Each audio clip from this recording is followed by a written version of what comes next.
Thank you for listening today on Revealing Wholeness, sponsored by Infinity Whole Health. Check out our website at infinityWholeHealth.com, where we are revealing the eternal in each individual, the infinite in the individual. The creativity is made manifest. Limitation is let go. Now, here's your host, Dr. Troy Munson. Hello and welcome. I'm Dr. Troy Munson, and I get clients all the time that will fall off the bandwagon and just totally start beating themselves up. One of the things that I stress so much is to not beat ourselves up. That is not helpful on so many levels, because ultimately if you made a mistake, you know you made a mistake. You did whatever you did, but you just, at that point, you forgive yourself instantly, and then you move on. Now, if you find yourself continuously binging and you're like, how do I stop this? This is just driving me nutso. Then what I tell a lot of my clients is that you're, number one, not allowed to beat yourself up. So you got to stop all that mental talk, and that may take some time. But if you're really diligent at it, you'll go quite quickly. And one of my clients just the other day said, you know what? I heard your voice in my head, and I didn't beat myself up. I just acknowledged what I did and I moved forward. I was like, that's amazing. That's awesome. That's what we want.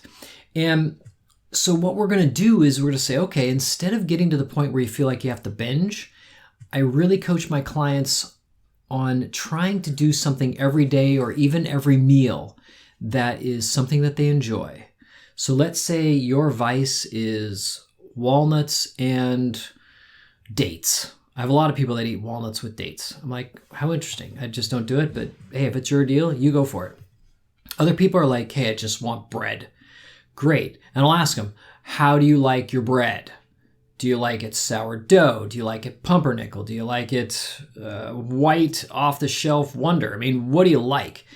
And I said, how do you like your bread? Do you like it with peanut butter and jelly? Do you like it toasted to a certain golden brown? Do you like it burnt? How do you like it?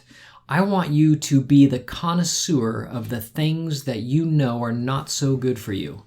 And when I say connoisseur, I want you to have them in the exact perfect way that you do it, so that you don't have to do it so often. If you're doing it at least once a day and having a bite or two and enjoying the tar out of it, that's where I want you. If you like, I love red licorice. Oh my gosh, it's like to die for. And so I'll have a couple of chunks in the morning and maybe sometimes a couple in the evening. But I find myself not binging with it. And I find myself also not wanting to have 50 pieces all at once, even though, of course, my tongue might like that. My brain says, not a big deal, I'll get some more later. And so as long as we don't get to a point where now it's like we're starving ourselves and we're saying no to ourselves constantly, and we cannot make that decision anymore, then we will binge.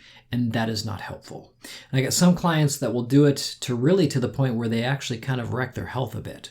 And that's not okay, especially when we've gotten to the point where, hey, you're doing really good. You're getting some things solved. Let's continue the process. So if I find somebody that is binging, and maybe you're out there like, you know what, I can't tell you how many diets I've been through. I can't tell you how many times I've tried to stay on a program, but now I'm just binging again. Then there's something in your mind that has an anti-you thought or belief in it, or both. And so in our heads, we'll put all these weird things that we don't realize we did when we were young.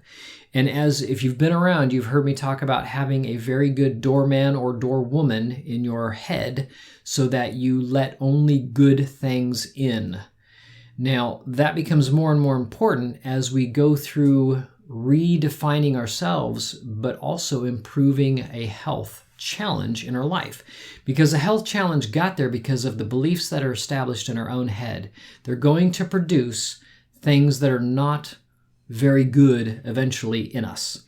And so as we really work on our head and watch for any of those types of habits that we realize are recurrent, like binging, or, if you say to yourself, I just did it again. I do this to myself all the time. here it is again, then those are beliefs that now have been established in your own head, and we really need to address those because those are very powerful, potent beliefs. They will undermine everything that you're doing health-wise because your brain will always follow your beliefs, and so will you. So we've got to get into your head and start solving some belief patterns and getting them out in the open so you can see them and then ask the important question, is this belief still good for me? And if it's no longer good for you, which we would hope you would say definitely not, we would put in a new, better belief that is more your style. It is more adequate to what you're trying to accomplish. So if you're having trouble with that, all you have to do is look at your tendencies. What do you tend to do? Do you tend to fail in this area of your life food-wise or whatever-wise? Well, then there's a belief established to it. And so we want to get that. So that's why if we can start breaking it down and saying, hey, if you just do little bits of yummy food often and don't get to a point of binging or feel like you need to and you're doing enough good foods most of the time, then great. We're now starting to break down old habits and untruths in your mind and establishing better ones over time. So we can go about it with food and we can go about it mentally, but I prefer to do both because I like things to move fast and I like to have permanent results. If you like that too, great. You'll be on board with that.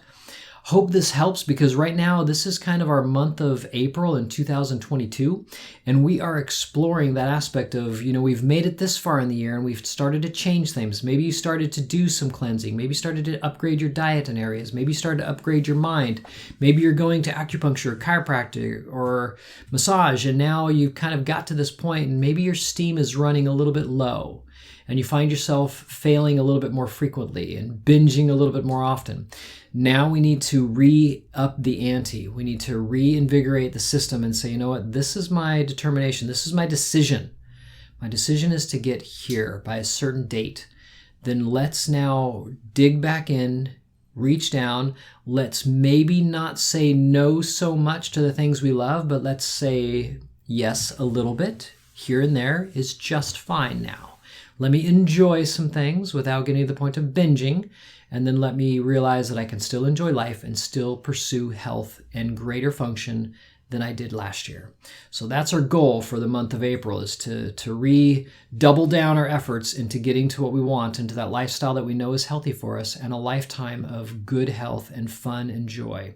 So until next time, I'm Dr. Troy Munson. The information on Dr. Troy Munson's podcast is meant to educate the listener and is not intended to diagnose, treat, cure, or prevent disease.